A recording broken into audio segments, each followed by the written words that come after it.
with Ryan Rishaug. Ryan, we hardly ever speak without talking about Oiler goaltending, usually about the fact that it's just not good enough. But today, we're talking about two different Oiler goalies who combined for the club's first back-to-back shutouts in almost a quarter of a century. Majority of the credit to Jarry and Ingram, or the guys in front of them? Well, I think it's both, Gino. You certainly got to credit the team. They're doing a much better job here recently of shutting things down. But with that said, a shutout is a shutout, and it's not like they were 14 save shutouts, like a significant number of shots. So, yes, Stan Bowman has managed to flip the script on this situation. And I would suggest to you, Gino, that it's the combination of moves that he made. Right, if we want to evaluate that Stuart Skinner for Tristan Jarry and Brett Kulak as well going to the Pittsburgh Penguins, you know, the early return on just that deal alone would be pretty good. Like, Jarry has been good, but he did come in and get hurt right away. So really, long term, is he going to be able to stay healthy? That would be the analysis. But when you stack the Connor Ingram signing on to that fact, and that they brought him in, took a chance, traded for him, brought him in, and brought him up, and now he's sitting there at a .917 save percentage. He has been fantastic. So the Jarry move on its own, probably the jury would still be out a little bit because Skinner's been excellent in Pittsburgh as well. But when you stack those two moves together, Gino, he fixed this thing. And their goalies are getting lots of support. The Oilers have the third highest scoring offense in the league. McDavid is McDavid. He's obvious. But how about Zach Hyman? 6 goals in his last 5 games. What's changed? And did Canada make a mistake by not naming it to his roster?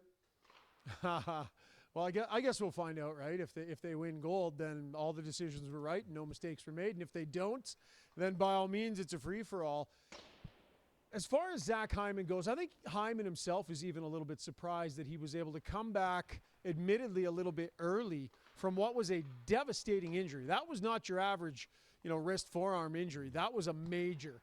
He came back early and was able to work his way through it. Now, 17 goals, Gino, in his last 20 games. 17 goals in his last 20 games. So, it depends on what Hockey Canada is looking for, right? And Zach Hyman is always going to say the classy thing. We talked to him the other day. He said, I hope Braden Point's going to be just fine. With that said, everybody's salivating at the idea of Macklin Celebrini on Connor McDavid's wing. Well, what do you need on the other wing? You could make the argument that Zach Hyman is in the top percentile in the league at puck retrievals, at 50-50 battles, at being able to finish pucks close around the net. So you have a hard time convincing me anyways that Zach Hyman there would be a mistake, but there's lots of other good players out there too, Gino. Yeah. Listen, after watching McKinnon pull away in the scoring race in the first 2 months of the season, McDavid, 19 goals, 49 points in just 24 games since December 1st. He's now tied with McKinnon. Is McDavid doing anything noticeably different, or are the pucks just going in for him now? Well, I think he's taken more of a shooter's mentality into it, right? I mean, we talked about that. I think he was on a stretch there. I might not get the stat right. I think he had 25 shots over 3 games. Like that's just not the way Connor McDavid has processed the game over the years, right? But he's really taken that shoot-first mentality. He had that through much of that incredible 20-game point streak that he had rolling there. It was really quite something. I think this is about McDavid wanting to ramp his game up for the right time. He's talked about needing to peak in February. I think it was a combination of being frustrated with where they were in the standings, frustrated with his own game, and understanding he needed to get to a much better place before the biggest tournament of his life.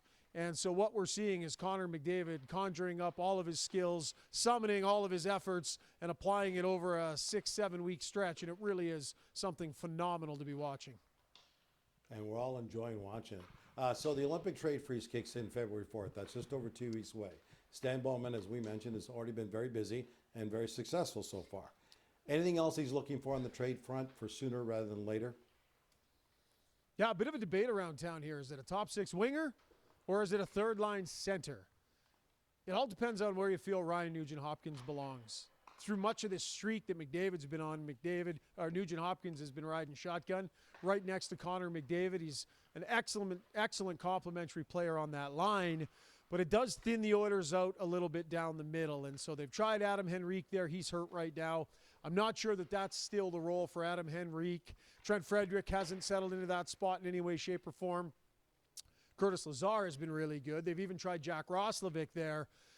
But I think a case could be made that a really good third-line center can and should be the target, unless you want to play Nugent Hopkins there, and then you're looking for a top 6 winger, which the Oilers have had varying success going out and getting for this organization. All right, a personnel question right now. Kapanen left last game after falling awkwardly to the boards. Leon Draisaitl's missed the last couple to be back with his family in Germany dealing with a family illness. Any thoughts on a timeline for the return of one or both of these guys? Yeah, Chris Knobloch said today he expects Draisaitl back late in the week, so I wouldn't expect to see him playing in games until at least the weekend, if not early next week. So we'll wait and see on that one. And as far as Kasperi Kapanen goes, this was a tough injury. Like Kasperi Kapanen, Gino, we watch this team practice all the time. I'm telling you, Kasperi Kapanen is sneaky talented. He's big, he's fast, came into camp this year in phenomenal shape. He's got great hands, a booming shot, and technically, he might be the best technical hitter on the team. This guy is an unbelievable all-around hockey package, but it's been about consistency and putting it together.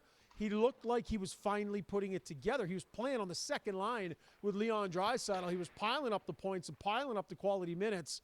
He's had a hard time staying healthy. This was a tough injury. Now, apparently, it's not as bad as either of the last couple injuries, so I don't think we're talking weeks and weeks here. He could be back fairly soon, but I just sort of want to put an exclamation point on what it would mean for this team if Kapanen were to be able to maintain that level, Gino, because it really was something. And on that topic, another guy who's really, really pushed his role on this team, Vasily Podkolzin, went from Leon Draisaitl's wing to Connor McDavid's wing. He's piling up the points, and as of today, was on the top power play unit. So between Kapanen and Podkolzin, interesting entrance into that discussion about the Oilers' top 6 and what it looks like. Shauger, does this feel weird to you? We just had a great conversation, and it was all positive. No negative in there whatsoever on the team. Well, I mean, you want to dig into it a bit. Like, yeah, they've got back-to-back shutouts, but overall their defensive metrics are not where they need to be. Still bottom of the league in terms of, they're vulnerable when it comes to the forecheck and chances against off the rush. There's lots we can do here, Gino. How much time do we have? But recent results have been good, so maybe we'll just let that ride for now. And there you have it, Shauger being Shauger. Ryan Rishaug has joined us from Edmonton, where the Oilers are set to host the Devils in Game 2 of the season-long 8-game homestand.